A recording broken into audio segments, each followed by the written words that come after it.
அநீதிக்கு எதிராக நடைபெற்றுக் கொண்டிருக்கிற போராட்ட நிகழ்வில் பங்கெடுத்துக் கொண்டிருக்கிற தாய் தமிழ் சொந்தங்கள் அனைவருக்கும் பணிவான வணக்கம்.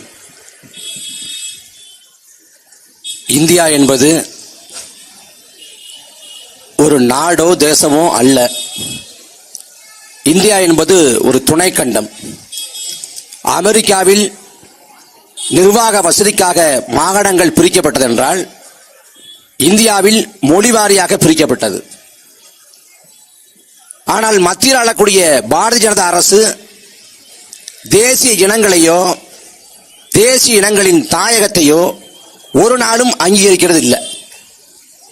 அவர்கள் நோக்கம் ஒரே நாடு, ஒரே மொழி, ஒரே சட்டம், ஒரே தேர்தல், ஒரே தேர்வு, ஒரே வரி, ஒரே ராணுவ தளபதி, ஒரே பொது விநியோகம், ஒரே உணவு சந்தை, இப்படி எல்லாத்தையும் ஒற்றுமைப்படுத்தணும்.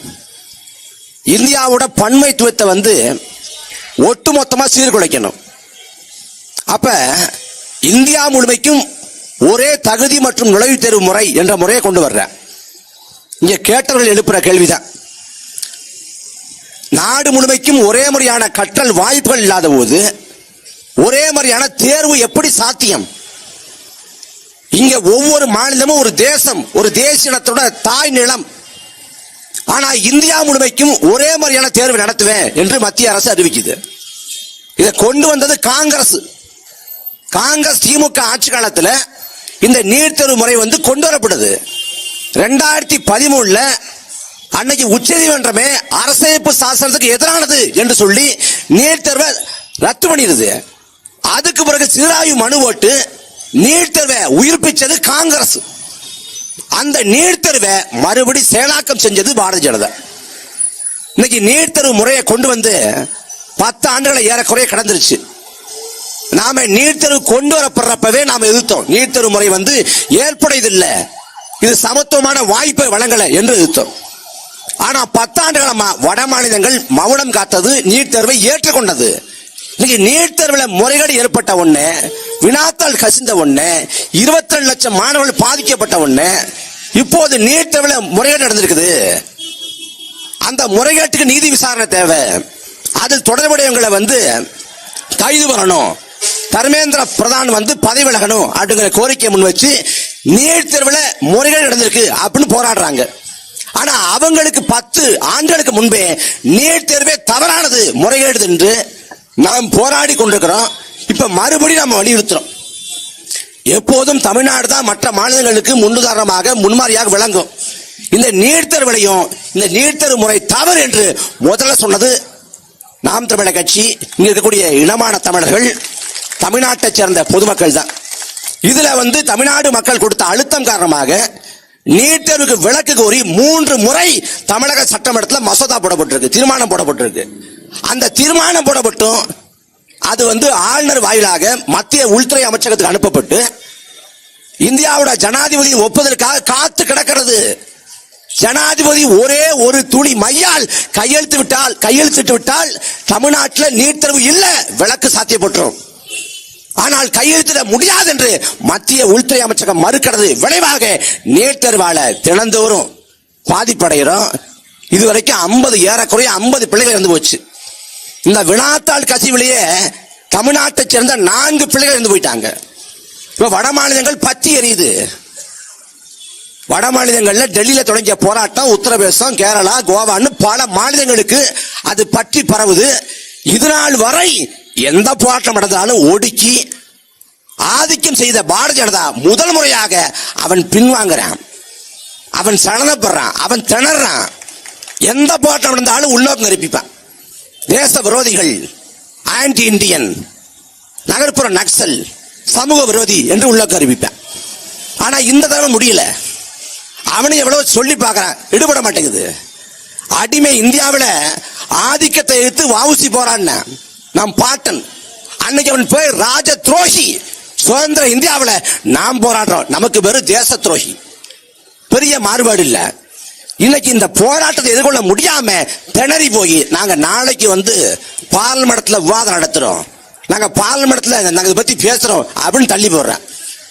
இந்த முறைகேடு நடந்து எவ்வளவு நாள் ஆச்சு? ஆனா இப்ப நாங்க கைது பண்றோம், நடவடிக்கை எடுக்கிறோம் அப்படின்னு கண் துடைப்பு நடவடிக்கைகளை பாஜக அரசு மேற்கொள்ளுது. அவர்கள் நோக்கம் இப்ப ஏதாவது சொல்லி எதையாவது பேசி இந்த போராட்டத்தை கலைச்சு விட்டணும். இந்த போராட்டம் இன்னும் பத்தி எறியக்கூடாது. ஏன்னா ஒரு கட்சி ஒரு இயக்கம் போராட்டம் நடத்துதுன்னா, ஒரு கட்சி போராட்டம் இயக்க போராட்டம்னா அரை நாள் நடக்கும். சென்னைனா வள்ளூர் கட்டம், இல்ல இங்க சேப்பாக்கம் அப்படின்னு அரை நாள் நடக்கும், இல்ல மிஞ்சி போனா ஒரு நாள் நடக்கும். ஒரு கட்சி போராட்டங்கிறது அடையாள போராட்டம், ஒரு சிக்கலை பற்றிய விழிப்புணர்வை பற்ற வைக்கும். ஆனா பொதுமக்களின் போராட்டம்ங்கிறது அது கால வரையறை கிடையாது, அது அனுமதிக்கப்பட்ட இடத்துல போராட மாட்டாங்க. அப்படி பொதுமக்களின் போராட்டமாக மாணவர்களின் போராட்டமாக ஒரு போராட்டம் மாறுறப்ப அரசால கட்டுப்படுத்த முடியாது, ஆளும் அரசு அடிபணியும். ஜல்லிக்கட்டு நடப்பது சாத்தியமே இல்லை, ஜல்லிக்கட்டுக்கான வாய்ப்பே இல்லை என்று சொல்லப்பட்டது. நாடு முழுக்க கூடிய லட்சக்கணக்கான இளைஞர் கூட்டம், மாணவர் கூட்டம், பொதுமக்கள் கூட்டம் நடக்காது என்று சொல்லப்பட்ட ஜல்லிக்கட்டை நடத்தி காண்பித்தது. அதே போல வேளாண் சட்டங்களை திரும்ப பெற மாட்டோம், ஒரு புள்ளி கமாவை கூட நாங்கள் திரும்ப பெற மாட்டோம் என்று மத்திய அரசு சண்டித்தனம் செஞ்சது. பஞ்சாப் விவசாயிகள் 2 ஆண்டுக்கு மேலாக டெல்லி விதிகளில் போராடி அந்த வேளாண் சட்டங்களை திரும்ப பெற வச்சாங்க. மொழிப்போர், மொழியை திணிச்சான், இந்தி மொழியை திணிச்சான். தமிழ்நாடு ஏற்றுக்கொள்ள நினைச்சான், அவன் சுட்டு கொன்னான், மக்களை கொன்னு குவிச்சான். ஆனால் போராட்டத்தின் விளைவாக அன்றைக்காண்ட மத்திய அரசு அடிபணிந்தது. அப்ப எந்த சிக்கலுக்கும் மக்கள் பிரச்சனையை பேசக்கூடிய, மக்கள் பிரச்சனையை செவிசாய்க்கக்கூடிய அரசு அமையப்படாத போது மக்கள் போராடுவதை தவிர ஒரு வழி இல்லை. அதுக்கு என்ன சொல்லுவான், நீங்கள் போராட்டத்தை தூண்டுறீங்க, தேவையில்லாம போராட்ட தூண்டுறீங்க. யாரு? அமைச்சர் ராஜ்மோகன். போராட்டத்தை தூண்டத்துல எந்த தவறும் இல்ல, எந்த தவறும் இல்ல. ரசிக வரியை தூண்டுறதான் தப்பு. போராட்ட தூண்டுறது என்ன பிரச்சனை? போர்க்குணவும் போராட்ட உணவும் நிரம்ப பெற்ற நிலம் இந்த தமிழ்நாடு. இங்க போராடுறது என்ன பிரச்சனை? போராட்ட கோரிக்கை சரியா இல்லையா, போராட்ட முழக்கம் சரியானதா இல்லையா, அதான் பேசணும். போராட்டத்தை தூண்டுறாங்க, தூண்டி விடுறாங்க, விவசாயிகள் போராடுறாங்க, இவங்க போராடுறாங்க. எல்லா பிரச்சனைக்குமாக நாம் தமிழர் கட்சி போராடும், இனமான தமிழர்கள் போராடுவோம். மாணவர் பிரச்சனை மாணவர் தான் போராடணும், விவசாயி பிரச்சனை விவசாயி தான் போராடணும், நெசவாளர் பிரச்சனை நெசவாளர் தான் போராடணும், மீனவர் பிரச்சனை மீனவர் தான் போராடணும். இந்த எண்ணத்தை கைவிட்டு சமூகத்தில் அணி நடந்தா முதல்ல போராடணும். உலகில் எங்கோ ஒரு மொழி நடக்கக்கூடிய அநியாயத்தை கண்டு உன் மனம் அடக்க முடியாத ஆத்திரத்தால் கொதித்தெழுந்தால் நீயும் என் தோழனே என்று உலக நான் சேகுவர, அந்த சேகுவராவின் தோழன்களாக எல்லா பிரச்சனைக்கு தான் போராடணும். காவிரியில தண்ணி கட்டு போராடுறோம், தண்ணி தர மாட்டேங்கிறான் யாரு? கர்நாடக அரசு. மத்திய காங்கிரஸ் ஆண்டாலும் பாஜக ஆண்டாலும் உச்சநீதிமன்றம் உத்தரவிட்டாலும் நடுவர்மன்றம் வலியுறுத்தினாலும் தண்ணி தர மாட்டேங்கிறான். இங்க காவிரி டெல்டா மாவட்டம்னா தமிழ்நாட்டில் தஞ்சாவூர், திருவாரூர், நாகப்பட்டினம் 3 மாவட்டம். இங்க போராட்டம் நடந்தா 3 மாவட்டத்தில் நடக்கும் போராட்டம். அந்த 3 மாவட்டத்திலையும் விவசாய சங்கங்கள் தான் போராட்டம் நடத்தும். அப்ப காவிரி சிக்கல் என்பது தமிழ்நாட்டில் 3 மாவட்ட சிக்கல். அதே போல கர்நாடகாவில் காவிரி டெல்டா மாவட்டம் இருக்கு. மாண்டியா, மைசூரு, சாமராட்டு, பெங்களூரு, ஹாசன் காவிரி டெல்டா மாவட்டம் இருக்கு. ஆனா அந்த இடத்துல போராட்டம் நடக்கிறப்ப அந்த காவிரி டெல்டா மாவட்டம் மட்டுமில்ல, ஒட்டுமொத்த கர்நாடகா முழுமைக்கும் போராட்டம் நடத்துறான். ஒரு பிரச்சனைனா அவன் தேசிய நிலத்தின் பிரச்சனையாக, அந்த தாய் நிலத்தின் பிரச்சனையா பாக்குறான். ஆனா இந்த நிலத்துல ஒரு பிரச்சனைனா அதை பகுதி சார்ந்த பிரச்சனையா, துறை சார்ந்த பிரச்சனையா பாக்குறான். அதுதான் சிக்கல். இதுல பாஜக அரசு ஒடுக்குமுறை ஏவுது, என்னால புரிஞ்சுக்க முடியுது. ஏன்னா பாஜக அரசுக்கு போராட்டங்கள்லாம் ஆகாது, அவன் போராடுறவங்களை அவங்க ஏத்துக்க மாட்டான். ஆனா தமிழ்நாட்டை ஆளக்கூடிய தாவேக அரசுக்கு என்ன கேடு? அவன் மெட்ரோ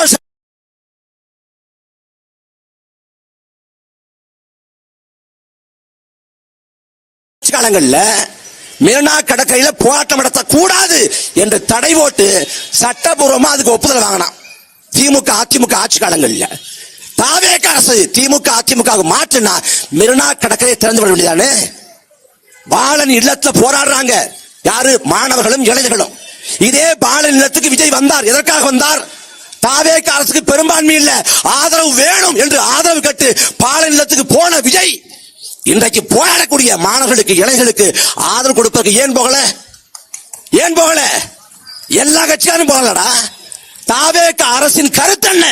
தாவேக அந்த கேடுகட்ட கட்சியின் கருத்து என்ன? காட்டு சொல்ல வேண்டியதானே. நாங்க இந்த இடத்துல போராட்டம் பண்றோம்ல, எதுக்கு இந்த இத்து போன விஜய் மாதிரியே ஒரு மைக்க கொடுத்துருக்கீங்க? ஒளி வாங்கி இப்படி இருக்கு, ஒளிபெருக்கி அப்படி இருக்கு. எதுக்கு? இல்ல பெரிய ஒளிபெருக்கி வச்சீங்கன்னா மருத்துவமனை பக்கத்துல இருக்குது, பாதிப்படையும். அப்புறம் என்ன மயத்துக்கு இந்த பாயிண்ட் கொடுத்த?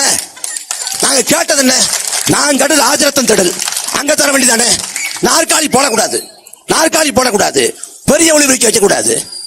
ஆனா ரோஹிணி தேட்டர் வாசல்ல எல்லா அளப்பறையும் வரலாம். காவல்துறை மானம் கட்டி போய் வெக்கம் கட்டி போய் கொடி பிடிக்கும். விடிய காலம் 5 மணிக்கு 6 மணிக்கு படம் பார்க்க போற பரதேசிக்கு பாதுகாப்பு கொடுப்ப. ஏண்டா மக்களுக்கா போராடுற ஏற்படுத்தியா? என்ன பேச்சுது? நாங்க ஸ்பீக்கர் பெரிய ஸ்பீக்கர் வைக்க விட மாட்டோம். இங்க ஓரமா தான் ஆர்ப்பாட்டம் பண்ணணும். நாற்காலி போட மாட்டோம். போராடுறவன் கால் கடுக்க காத்து நடக்கணும். ஆனா படம் பார்க்க போறவனுக்கு எல்லாதும் உண்டு. அதுவும் ஒப்பாறு வைக்காம பாருங்க. தமிழ்நாட்டு வரலாற்றுல என்னென்னமோ தமிழ்நாட்டுக்கு பெருமிதங்கள் இருந்துச்சு, சிறப்பு இருந்துச்சு, முற்போக்கு அடையாளம் இருந்துச்சு. எல்லாத்தையும் 2 மாதம் செஞ்சுட்டாங்க. முடிஞ்சு போச்சு தமிழ்நாடு. தமிழ்நாடு தான் இந்தியாவோட அரசியல் சாசனத்தை திருத்தப்பட காரணமாக இருந்த நிலம்.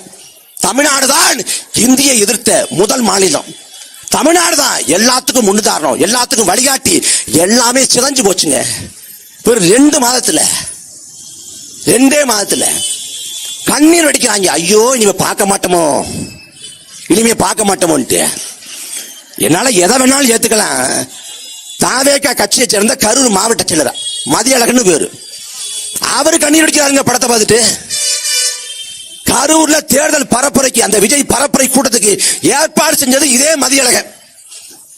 அங்க கூண்ட மக்களுக்கு உணவு ஏற்பாடு பண்ணாம, தண்ணீர் ஏற்பாடு பண்ணாம, கழிப்பறை வசதி ஏற்பாடு பண்ணாம அந்த மக்களை அம்போன்னு விட்டு 41 பேர் சாவதற்கு காரணம் இந்த மதியழகன் ஒரு அயோக்கிய பையன். அந்த மதியழகன் அன்னைக்கு 41 பேர் செத்து விழுந்தப்ப கரூர் அரசு பொது மருத்துவமனைக்கு போகல, விட்டு ஓடுகாலி பையன் மாதிரி ஓடி போயிட்டான். அன்னைக்கு ஓடி போயிட்டு இன்னைக்கு பணத்தை பார்த்து அழுகுறேன். அன்னைக்கு செத்து போனவங்க உடம்ப பார்த்து அழுதியாடா? கண்ணீர் விடுச்சியா? ஒரு கர்மாந்திரம் இல்ல. என்ன கூத்துனா, விஜய் ஒரு முதலமைச்சர், ஒரு நடிகர் இல்ல, அவர் எல்லாரும் விட மிக பிரபலமான இன்ஃபுளுசர். இங்க 10,000 பேர் 1,00,000 பேர் பின்தொடர்பாளர்கள் இருக்கிறாங்கன்னா, விஜய்க்கு ஒரு 1 கோடி பின்தொடர்பாளர்கள். அதுல 50 லட்சம் பேர் விஜய் என்ன சொன்னாலும் நம்புவான். சூரியன் கிழக்க உதிக்கலங்க, மேற்க உதிக்குது. ஆமா, நேத்து காலம் நான் பார்த்தேன். மின்சாரத்தை கண்டுபிடிச்சது புஷி ஆனந்த். ஆமாங்க, எனக்கு தெரியும், சொன்னாங்க. விஜய் என்ன சொன்னாலும் நம்புறதுக்கு ஒரு கேடுகட்ட கூட்டம் தமிழ்நாட்டில் உருவாயிடுச்சு. நான் வழியோட வந்திருக்கேன். என்ன வழியோட வந்த? நான் ரியல் தாய்மாமன்னர். என்ன ரியல் தாய்மாமன்? இது போன்ற ஒரு கேடுகட்ட தாய்மாமன் எங்கேயாவது பார்த்ததுண்டா? இன்னைக்கு போராடுறான்ல மாணவர்களும் இளைஞர்களும். அவெல்லாம் யாரு? நீட்டர் வாழ ஒரு தலைமுறை பாதிக்கப்படுதுன்னு போராடுறான். அந்த மாணவர்களை, இளைஞர்களை இந்த தாவேக அரசின் காவல்துறை ஒடுக்குது. பள்ளிக்கூடத்தில் வகுப்பு நடக்குது, வகுப்புக்குள்ள பூந்து முன்னெச்சரிக்கை நடவடிக்கை சொல்லி கைது பண்றான். பாஜக அரசின் ஒடுக்குமுறையை புரிந்து கொள்ள முடியாது. தாவேக அரசுக்கே ஒடுக்குது. திமுக என்ன பண்ணுவான்? பாஜக சண்டை போடுவான், தமிழ்நாட்டில் சத்தம் போடுவான். பாசிச பாஜக ஒழிக, இது தமிழ்நாட்டில். டெல்லிக்கு போனா பாஜக எங்கள் ஸ்வீட் எனிமீஸ்மா. இங்க சவுண்டை விட்டுட்டு அங்க போய் படுத்துருவான். இவரு வாயை முடிக்கிட்டு இங்க இருந்து போயிருவார். வாயே திறக்கிறது இல்லையே. ராகுல் காந்தியை தூக்கிட்டு போறாங்க. எப்படி சூனாப்பானாவை தூக்கிட்டு போவாங்க இல்ல, அந்த மாதிரி தூக்கிட்டு போறாங்க ராகுல் காந்திக்கு அறிக்கை விட 1 நாள் ஆச்சு. விடலாமா வேண்டாமா? கோச்சுக்கு வரும், கண்டுக்காம விட்டுலாமா? சரி விட்டு தொலைவோம். அப்படியே வலிக்காம செல்லமா தட்டாம்பா இல்ல, மயிலிற கால வழுறது போல ஒரு அறிக்கை. இப்படிப்பட்ட ஒரு தொடர்டிங்க அப்படி கோலைய அரசியல் கோலை. நீ கதாநாயகன் கொண்டாடலாம், தலைவன் கொண்டாடலாம், நீ ஹீரோன்னு கொண்டாடலாம். விஜய்னா அரசியல் கோலை தாண்டா, வரலாறு பதிவு செய்யும். நம்மாழ்வார் சொல்றாரு, சந்தர்ப்ப சூழல் வீரனை கோலையாக்குறதும் இல்ல, கோலை வீரனாக்குறதும் இல்ல, அவன் யாரன அடையாளம் காட்டுங்கிறார். நீ கரூர்ல மக்கள் செத்து விழுந்த போது களத்துல சண்டை போட்டு இருந்தா நீ தலைவன், நீ வீரன். என்றைக்கு புறமுதுக்கிட்டு ஓடி போனியோ நீ கோலதான். முதலமைச்சர் உரிமையில பேசுறாரு, முதலமைச்சர் மாண்பு குறைவா பேசுறாங்க. முதல்ல மாண்போட மதிப்போட முதலமைச்சர் நடந்துக்கிட்டோம், அவர் பேசட்டும். அதுக்கு பிறகு அவருக்கு மரியாதை கொடுக்கறத பத்தி நாம நடந்துக்கலாம். அதனால இந்த நீட் தேர்வுக்கான இந்த போராட்டங்கிறது இது ஒரு தொடக்க நிலைதான். எப்படி மத்தியில் ஆளக்கூடிய பாஜக அரசு அடக்குமுறையை பாய்ச்சி ஒடுக்குதோ, இந்த போராட்டங்களை கண்டு எப்படி பயப்படுதோ, அதே போல தமிழ்நாட்டை ஆளக்கூடிய கேடுகட்ட தாவேக அரசும் அவனும் பயப்படுறேன். முதலமைச்சருக்கு இப்ப அத்தியாவசிய வேலை இல்லைன்னா 2வது நாள படம் பார்க்க போறாரு. நேற்று கட்சிக்காரனாலதான் நீங்க அவரே எழுவாரு, இனிமே நம்மளை பார்க்க முடியாத திரையிலன்ட்டு. கேலி கூத்து. கர்நாடகாவுக்கு போற, எதுக்கு கர்நாடகாவுக்கு போற நீ? காவிரியை கொண்டு வந்துருவாரு. எந்த காவிரி பொம்பளை எம்பி அழைச்சு வர போறாரா? எந்த காவிரிய? காவிரி நடுவர்மன்ற தீர்ப்பு தெளிவா சொல்லுது. இடைக்கால தீர்ப்பு, இறுதி தீர்ப்பு, அது தொடர்ந்த உச்சநீதிமன்ற தீர்ப்பு தெளிவா வழிகாட்டுது. இப்ப எதுக்கு கட்ட பஞ்சாயத்து பண்ணணும்? பேச்சுவார்த்தை மூலமாக தீர்க்க முடியாது காவிரி சிக்கல் என்ற நிலையை எட்டிய பிறகுதான் தண்ணீர் தகராறு சட்டத்தின்படி காவிரி நடுவர்மன்றம் அமைக்கப்பட்டுச்சு. நடுவர்மன்றத்தோட இடைக்கால தீர்ப்பு, இறுதி தீர்ப்பு, அரசியல் வெளியீடு, மேலாண்மை வாரியம், ஒழுங்காற்று குழுன்னு 30 ஆண்டா பலகட்ட படியிலே கடந்து வந்திருக்கோம். மறுபடி போய் டி.கே. சிவகுமார்ட்ட போய் மண்டிட்டா கதை முடிஞ்சு. தமிழ்நாடு இன்னும் பின்னோக்கி போகும். போராடி பெற்ற உரிமையை நாம் காவு கொடுப்பதாகும். இவ்வளவு நாளா நம்ம போராடின ஆட்சியாளர்களுக்கு நம்மளோட பிரச்சனை தெரியும், நம்மளோட கோரிக்கை புரியும். ஆனா அந்த பிரச்சனைகளை அவன் தீர்க்கணும், கோரிக்கையை நிறைவேற்ற நினைக்க மாட்டான், அலட்சியப்படுத்துவான், துச்சமனை கருதுவான். ஆனா இப்ப ஆளக்கூடியவனுக்கு பிரச்சனையும் புரியாது, தீர்வும் தெரியாது. இவ்வளவு நாளா நாம கேள்வி கட்டமில்ல, கேள்வி கட்டவனுக்கு பதில் தெரியாது. இப்ப கேட்கறவன்ட்ட கேள்வியே புரியாது. இதுதான் தமிழ்நாட்டோட சாபக்கடா நிலைமை. அதனால கிருபானந்த வாரியார் தான் சொன்னாரு, போதிக்கும் போது புரியாது, பாதிக்கும் போது புரியும்னாரு. தாவேக ஆட்சி முழுமையா 5 ஆண்டு காலம் இருக்கணும். விஜய் 5 ஆண்டு காலம் முதலமைச்சா இருக்கணும். இருந்தாதான் இந்த ஆட்சியில வாழ்ந்த பிறகு எப்படிப்பட்ட கேடுகட்ட ஆட்சியாளர்கள்ட்ட நாட்டை கொடுத்தங்கிற புரிதல் மக்களுக்கு உருவாகும். ஆனா நீங்க எங்களை புறக்கணித்தாலும், புறந்தளினாலும், நிராகரித்தாலும், தோற்கடித்தாலும் மக்களுக்கு ஒண்ணுனா களத்தில் இருக்க போறது நாம் தமிழர் கட்சி தான். நீ எத்தனை முறை தோற்கடித்தாலும் களத்தில் நிற்போம், வீரியமா நிற்போம். தேர்தல் வெற்றி தோல்விக்காக இயங்குகிற பிள்ளைகள் நாம் தமிழர் பிள்ளைகள். உறுதியாக இந்த நீட் தேர்வுங்கிற அரக்கனை விரட்டுறதுக்கு நாம் போராடுவோம். This NRI knows who the suspect is. Oh no. Wi-Fi pack expired. Thankfully, I can use UPI on my international number with IDFC First Bank NRI savings account. I knew it was a neighbor. I knew it. உரிய மருத்துவ சிகிச்சை கிடைக்காம அம்மாவை இழந்துட்டதால யாரு என்னை போல யாரும் அம்மாவை இழக்க கூடாது, தாயை இழக்க கூடாது. நாம தாய் போல இன்னும் மருத்துவ சேவையாற்றணும்னு வைராக்கியத்தோடு படிச்சு 1176 மதிப்பெண்களை பெற்ற தங்கைய அவள் படிக்காத பாடத்திட்டத்திலிருந்து கேள்வியை கேட்டு நீ தோத்து போயிட்ட, நீ மருத்துவ தேர்வுக்கு லாயக்கு இல்ல, மருத்துவ பணிக்கு லாயக்கு இல்லைன்னு சொல்லி அவளை புறக்கணித்து கொன்றது இந்த நாட்டோட ஆட்சி அதிகாரங்கள். ஒரு அனிதா இல்ல, பல பிள்ளைகள் செத்து போச்சு. பல பிள்ளைகளுடைய கனவெல்லாம் பொசுங்கி போய் பிள்ளைகள் கருகி போச்சு. இனியும் ஒருத்தரை நம்ம இழக்க கூடாதுன்னா நாம் வீரியமா போராடணும். போராட்டம் மட்டும்தான் நமக்கு இருக்கக்கூடிய கடைசி கையிருப்பு, கடைசி வாய்ப்பு. அதுல வட மாநிலங்கள்ல இப்போதான் நீட் குறித்தான புரிதலுக்கே வர்றான். இப்பதான் யோசிக்கிறான், நீட் தேர்வே வேண்டாமான்னு போராடலாமான்னு யோசிக்கிறான். நம்ம 10 ஆண்டுகளா சொல்றோம் நீட் வேண்டாம் வேண்டாம்னு. இப்ப இந்த வாய்ப்பை பயன்படுத்தி, இந்த களச்சூழலை பயன்படுத்தி, இந்த நீட் தேர்வுக்கான பரப்புரையை இன்னும் வீரியப்படுத்தி முதல்ல தமிழ்நாட்டுக்கு விளக்க பெறணும். அதுக்கு ஜனாதிபதியோட ஒப்புதல் தேவை. அதற்கு மக்கள் திரள் போராட்டங்களை நாம் செய்வோம். இந்த போராட்டத்தின் மூலமாக மக்களுக்கு விழிப்புணர்வு